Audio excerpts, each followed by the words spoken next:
This lecture will help you keep more of your stock portfolio's returns. We'll look at transactions cost and taxes. Along with diversification, minimizing taxes and transactions costs are the easiest ways to increase that third variable that everyone wants to maximize on their investment returns, the rate of return. Diversifying is easy compared to minimizing transactions costs and taxes.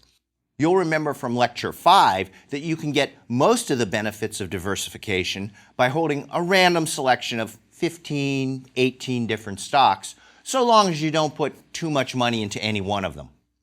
What's more, intermediaries like mutual funds let you get even more diversification than that on the cheap. Minimizing your transactions costs is a little harder. Still, you can do yourself a big favor by doing nothing. That's right. The best way to reduce your transactions costs is to trade your stocks only when you have a really good reason. A hot tip from your brother-in-law doesn't count as a good reason. You probably know that, but you probably don't realize just how much of a difference transactions costs can make over the long haul. Professors Brad Barber and Terence O'Dean's famous paper in the journal Finance in 2000 got the attention of money managers and investors around the world. The professors studied the trading patterns of over 62,000 households and individual investors with discount brokerage accounts, no-frills accounts that let people buy and sell stocks for reduced fees. What they found isn't pretty. These investors trade an average of more than 75% of their stocks in their portfolios each year, 3 out of 4. What's more, these investors were paying high trading costs on those trades. The professors calculated the costs of round-trip trades, or buying today and selling later. They found that round-trip trades involving more than $1,000 cost 3% in commissions, plus 1% in bid-ask spreads. The magnitude is lower these days because transactions costs have fallen, but the point of Barber and O'Dean's paper is the same. The more you trade, the worse you do. Period. End of story. The relationship between your trading frequency and your stock returns is strong. Barber and O'Dean grouped the 62,000 households and individual investors into 5 equal-sized groups based on how often they traded. The low turnover group traded much less than once a month. Their gross portfolio returns, that is, before trading costs, were almost exactly equal to the returns on the S&P 500. Because they traded so little, their net returns were almost exactly equal to the return on a low-cost mutual fund invested in the S&P 500. That makes sense because they were following pretty much the same investment strategy as the fund. As the amount of trading increased across the 5 groups, the average gross return was virtually unchanged. The returns net of transactions costs, though, dropped consistently across the 5 groups as the investors traded more. In the group with the highest turnover, trading costs ate up about 1/3 of the gross returns.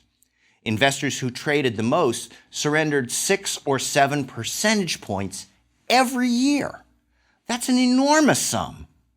Forfeiting even 2 percentage points of annual return can just hammer you over time. I'll give you a numerical example to illustrate. Suppose 10 years ago you invested $10,000 and earned a gross return of 8% annually. If you incurred about 0.2% in transactions costs per year, that's index fund territory, then you'd have $21,193 today. If instead you were a moderately active trader and incurred 2% in costs annually, then you'd only have $17,908. That's over $3,000 less. Over 20 years, the gap becomes almost $13,000, and over 30 years, you'd be $37,749 behind by incurring just 2 percentage points in trading costs instead of 0.2%. Barber and Odine's group paid 6 or 7%. Professors Barber and Odine don't have a really good reason why so many investors commit investing suicide. They say they think people trade too much because they're overconfident. That's certainly plausible. Barber and Odine give a succinct encapsulation of their research. Our central message is that trading is hazardous to your wealth. Professor Burton G. Malkiel of Princeton would agree. In a 2013 article in the Journal of Economic Perspectives, he observed that for actively managed funds, fees and other expenses have risen substantially, not just in total, but even as a percentage of assets managed. Professor Malkiel says that doesn't make sense. Investment advisors do incur legitimate expenses, of course. Malkiel gives a long list, including general market analysis, industry analysis, accounting, reporting requirements. You'd think those would decline as a percentage of assets if a fund grows, though, wouldn't you? However much it costs to analyze the general market, it shouldn't cost twice as much if the size of my fund doubles. A bigger fund needs more securities analysts, sure. But again, would you need more than twice as many analysts to serve a fund that's twice as large? It just doesn't sound right. Although they may be hidden, transactions costs are always there. Somebody has to match your order with a counterparty, somebody has to record the trade, and somebody has to transfer the securities and funds. You can't expect those guys to work for free. You might pay an explicit commission, which is a fee paid to your broker for making the transaction. On stocks, the most common fee is the bid-ask spread, or just the spread. Think of the spread as the dealer's markup. A car dealer or a grocer buys at one price and sells at a higher price, right? The difference goes toward his profit. For stocks, the dealer buys at the bid price and sells at the ask price, and the spread is the difference. If you make a round-trip trade, then you're going to pay the full spread over your two transactions. A dealer charges a spread for another reason besides just making a transaction for you. He's taking a lot of risk by holding shares in inventory so that he'll have them when customers want to buy. He won't do that for free. They say that nothing is certain but death and taxes. You, my friend, are going to pay taxes on your stock investments. So let's take a look at how they affect your gains and losses. If you're like almost all other investors, you'll want to pay as little as possible to the government and keep as much as possible for yourself. The tax code contained just 11,400 words in 1914, 1 year after the Constitution was amended to permit the federal government to levy an income tax. It didn't stay that way. Forbes contributor Kelly Phillips Erb said that the code was up to about 4 million words by January 2013. That's about 4 times as long as all of the Harry Potter novels combined. And you know what? That vastly understates the complexity of the U.S. tax system. The code itself is just the law that tells the IRS what to do. The IRS has to devise regulations to put the law into practice. I doubt anyone really knows how many words are in the regulations. And the story gets worse. In the last 15 years or so, Congress has passed and the President has signed changes into the tax law at the rate of about 1 per day. Nina E. Olson, who heads the Taxpayer Advocate Service, told Congress that U.S. taxpayers spend about 6 billion hours, or the equivalent of 8,758 lifetimes, completing tax returns each and every year. And next year we'll do it all again, another 8,758 lifetimes. Don't ask me if that includes time spent on state and local taxes. I really don't want to think about it. Let's admit it, you probably need a tax advisor. I certainly need a tax advisor. you probably need a tax advisor too. Tax advisors like H&R Block are actually cheap when you're not doing a lot. A tax service usually charges between $100 and $600 for basic forms like a 1040, which most people file. That fee also covers most other forms that households use, such as for interest deductions and the forms and schedules associated with basic investments like stocks. It's true that tax advisors can get expensive when you're having them do a lot. One example would be a complicated Schedule C, which the IRS requires of business owners. But if you have a complicated tax return, then it would take you more time to file it yourself, right? In that case, you need the help more, so it makes sense to be willing to pay more for the help you need.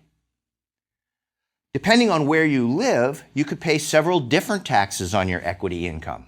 You'll pay federal taxes. Depending on your state, you may pay state taxes. Sometimes there will be a special tax at the state level. My home state of Tennessee doesn't have a state income tax, but it does have the individual income tax, better known as the Hall tax.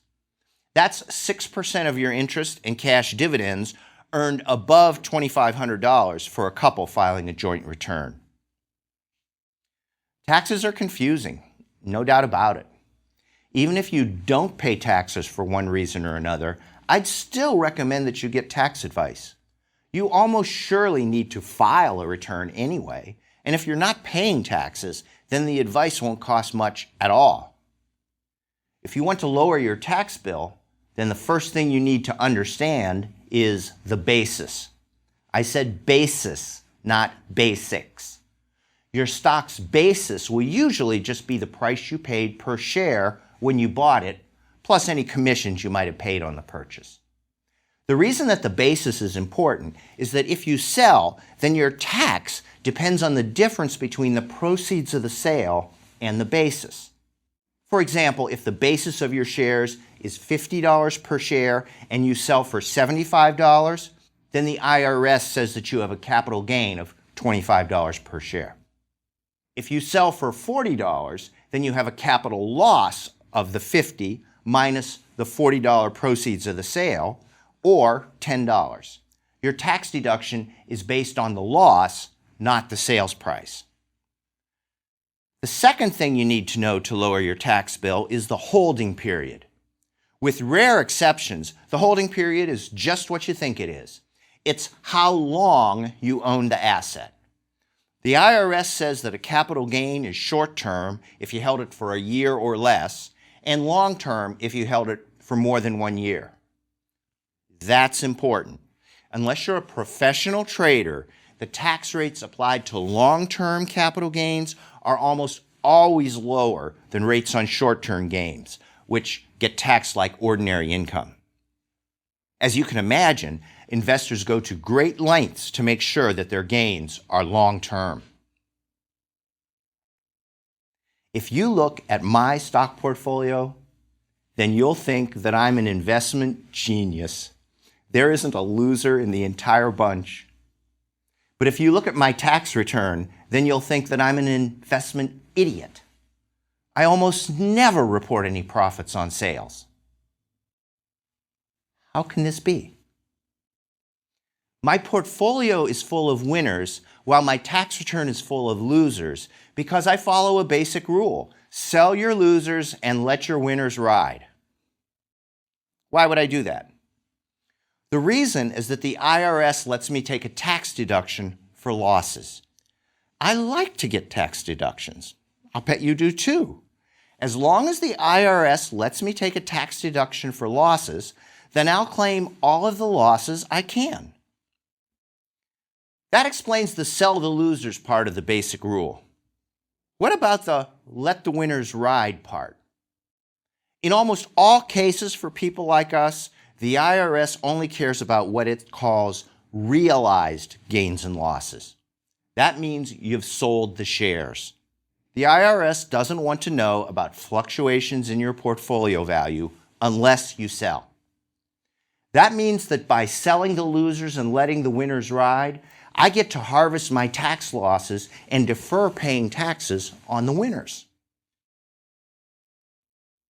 Some people have trouble following this strategy because they think they'll never make a profit. They think that you have to sell a financial asset like a stock to do well, or poorly for that matter. That's just crazy. For a car, these people understand that you don't have to sell to take a loss. If they crashed their $30,000 car into a tree, they'd be sad. They wouldn't say, "Oh gosh, I'd better not sell it because I'd take a loss." They know that the loss occurred when they hit the tree, not when they sell. But if their $30,000 stock portfolio crashes, they'll say, "I can't sell now, I'd take a loss." They don't seem to realize that they've already suffered the loss. Some of you might be thinking, "Yeah, the tax advantage sounds good, but a crash car will never fix itself. The price of stocks can rebound." Let's think about that. The car crash turned $30,000 worth of car into maybe $1,000 worth of scrap metal and parts. And no, that's not going to be worth $30,000 anytime soon. But if your stock crash turned $30,000 worth of stock into $1,000, then it's not going back to $30,000 anytime soon either. In fact, the chance that it'll go back to $30,000 is about the same as the scrap metal and parts of the car doing that. A more realistic expectation on your $1,000 worth of stock is maybe 10% up or 10% down. Car parts and scrap metal can do that too. Here's another way to see that sticking with a loser in the hopes that you'll get your money back is looking at it wrong. Suppose your friend Christy, who held the same stock you did and also lost all but $1,000, decides to realize the loss and invest the proceeds in a different stock. Now, you both have $1,000 worth of stock. Her stock could go up too, just the way you're wishing yours will. Are you prepared to argue that your stock is better than hers? I wouldn't. Both of you probably own $1,000 worth of stock that's fairly priced. But Christy also has a big tax advantage over you because she can use the tax loss to offset gains on stocks from other stocks from taxes. On the flip side, when the price of an asset rises, it seems to cause some people the same kind of trouble. They think that they have to sell to make a profit on their stock. But somehow they think that the rules are different for other assets. Two of my friends, Craig and Anna, are really good with their hands. Their idea of a fun weekend is ripping up a carpet and putting down hardwood. They'd buy an old, run-down house, then put in what someone like me would call hard work. Bit by bit, they'd restore the house to fabulous condition so that it was worth much more than they paid for it. Everyone would marvel at how wonderful the place was. Nobody ever said, "You have to sell this place before you've made yourself better off." Nobody ever said, "You need to sell this place so you can make a profit." For some reason, some people think that it's different for a company than for a house. If the managers of a company work hard so that the stock price of their company rises, some people think that the shareholders need to sell, even if they have to pay a big tax bill, or else they haven't made a profit. They panic and sell because they think the price will fall and they'll lose the opportunity. I've never understood that. That argument assumes that the price will fall. Why do you think that it'll do that? If the price is fair, then it's just as likely that it'll continue to rise as it is to fall. Here's another way of getting past the problem of thinking you need to sell to make a profit. Suppose that you bought one share of Samsung at $40 and another share at $60. Let's say that today's price is $50. You have two shares worth a total of $100. Let's ignore taxes for a minute. If you sell the share you bought for $40, then you have one share left and it's worth $50. If instead you sold the share you bought for $60, then you'd still have one share left and it's still worth $50. No matter which share you sell, you're in exactly the same position. Either way, after the sale, you have $50 in your pocket and you hold one share worth $50. It doesn't matter which one you sell. You've taken the loss on one share and earned a gain on the other. Whether you sell or not doesn't change that. Now let's add taxes to the story. If you sell the share you bought for $40, then you realize a gain of $10 for tax purposes. You'll still have one remaining share worth $50, but you'll pay capital gains taxes on $10, so you'll have less than the $50 sales price in your pocket. If instead you sell the share you bought at $60, then you realize a loss of $10 for tax purposes. Instead of paying capital gains taxes, you'll get to take a tax deduction, so you'll have more than $50 in your pocket. Plus, you'll still have your one share worth $50. Now you can see why my portfolio is full of winners while my tax return is full of losers. I sell my losers and let my winners ride. Over the years, I've saved thousands of dollars on my tax return. You can also use a capital loss against up to $3,000 of ordinary income each year. If you have more losses than that, then you can net realized gains from one investment against those losses and cancel the tax on those gains. You can carry losses forward into following years too. So far, this story is all about taxes. We didn't say anything about whether you like the long-term prospects of, say, Samsung. What if you think Samsung is a good long-term play? Is there a way to harvest the tax deduction and still keep your investment in Samsung? The answer is a qualified yes. You can always buy more shares of Samsung to replace the ones you sell. The qualification is the wash sale rule. The IRS won't let you claim the tax loss if you replace shares that you sell at a loss within 30 days before or after the sale. If you do, then that's a wash sale. No tax deduction on wash sales. So yes, you can keep the tax loss and still keep your investment in Samsung, but you're either going to have to buy the replacement shares at least 30 days before you sell the losers, or else you'll have to wait at least 30 days after you sell the losers before you replace them.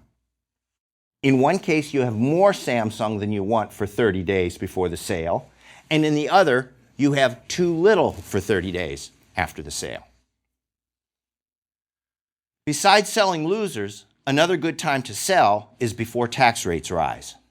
For example, lots of people sold winners late in 2012.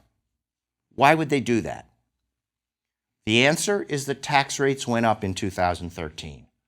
Lots of people realized gains in 2012 to pay a maximum long-term tax rate of 15% rather than pay the 2013 rate of 20% plus an extra 3.8% for the new Medicare surtax on investment income. If they liked the long-term prospects of the company whose shares they sold, they just replaced the shares, often within minutes. They didn't have to worry about the wash sale rule because that only applies to losses, not gains. They also reset the basis of the stock to the new higher value, which will help reduce taxes later. Remember the example where you had bought shares at both $40 and $60? The shares were worth $50 in that example. We decided that we'd sell the share we bought for $60 and pay less tax. I'd do this even if I didn't need the $50 that the sale would produce. I'd reinvest it in something else. I want to reduce my tax bill. Selling your losers and letting your winners ride is among the easiest ways to reduce your tax bill, but you do need to specify which shares you're selling. The IRS calls that the specific ID method. Using the specific ID method is mostly just a matter of record keeping. You must specify the shares you sell at the time of the sale. If you don't specify which shares you sold, then the IRS assumes that the securities you've always held the longest were sold first. That's FIFO, or first in, first out. Notice that specifying which shares you sell can affect both the basis and the holding period. In our example, we assumed that both of our shares had the same holding period. All else equal, for tax purposes, I'd rather take a short-term loss than a long-term loss. You want to avoid all taxes if you can, but you really want to avoid paying that short-term capital gains tax because it's so much higher than the long-term rate. Some people go so far as to trade options to lock in the gain without realizing taxable income. The goal is to transform the short-term gain into a long-term gain. The mechanics of such transactions are a little tricky, and you probably won't use this strategy too much, at least not at first, so we won't go into it. You have to trade two options to do this, and you're also ruling out the chance to benefit from further price appreciation. That might be more trouble than it's worth. There's another potential benefit to locking in the profit until the long-term rate kicks in, though. Remember my economist friend in Lecture 10 who needed to rebalance his portfolio because he had accumulated too much in stocks? If you hit the jackpot on a stock and it doubled or tripled, then you might feel that you're no longer diversified. If that's the case, then the option strategy makes more sense because you've locked in a sales price. The stock is no longer a risky asset, so you don't need to diversify against it. If you find yourself in this position, then talk to your broker or tax advisor. If you're thinking of making a charitable donation, then I have some great news for you. Instead of selling stocks that have increased in value, paying the capital gains tax, and then donating what's left, you can get a big tax break and help your favorite charity more if you just donate the shares themselves. You won't pay capital gains taxes because you didn't sell, and a tax-exempt institution such as a church or your alma mater won't pay any taxes anyway. Your tax credit for donating is bigger, and the recipient gets a bigger donation. What's not to like? On a somewhat more somber note, you'll also get a tax advantage if your stocks are in your estate. To be precise, your heirs will get the tax advantage.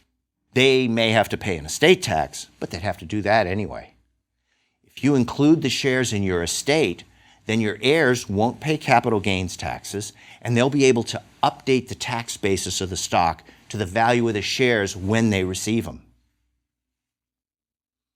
We've been discussing how to minimize taxes on your capital gains. You're going to pay taxes on your dividends too. Usually you'll pay taxes on your cash dividends at a lower rate than ordinary income. Congress changes these rates a lot though, and there are special rules and exclusions that come and go depending on the way the wind is blowing in Washington at the time. Avoiding taxes on dividends is harder than avoiding capital gains taxes. That's because you can't control the timing of the dividend like you can the capital gain. You get the dividend when the corporation decides to pay it, not when you decide to sell the stock. The investment implication is that you should buy low dividend stocks, all else equal. If you buy high dividend stocks, then you'll probably end up paying higher taxes.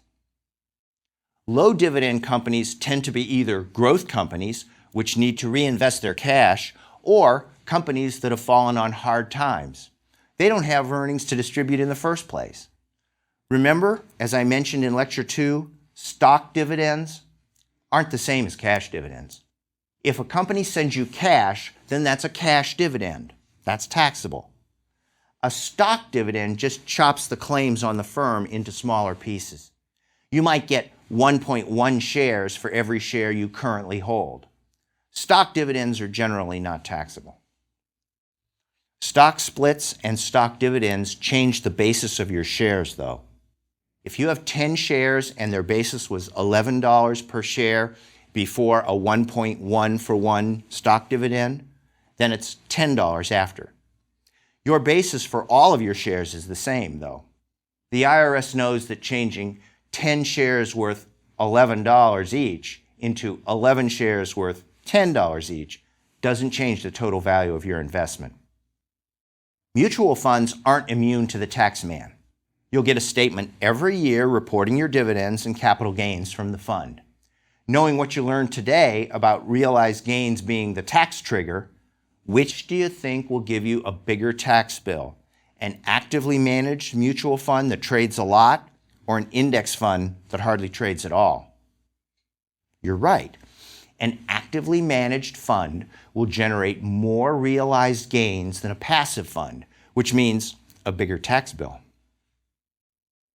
Some mutual funds make an effort to minimize your tax bill. At last count, the Vanguard Group had at least 5 mutual funds that are designed to maximize your after-tax returns. These funds follow the rules we've listed here, but they do it at the mutual fund level. They sell losers and let the winners ride. They trade as little as possible. And if it's consistent with the fund's other objectives, they hold low dividend stocks. I think this is a great way to run a mutual fund. In our next lecture, we'll look at some powerful investment vehicles that will help you limit your tax bill even more: individual retirement accounts and 401k plans.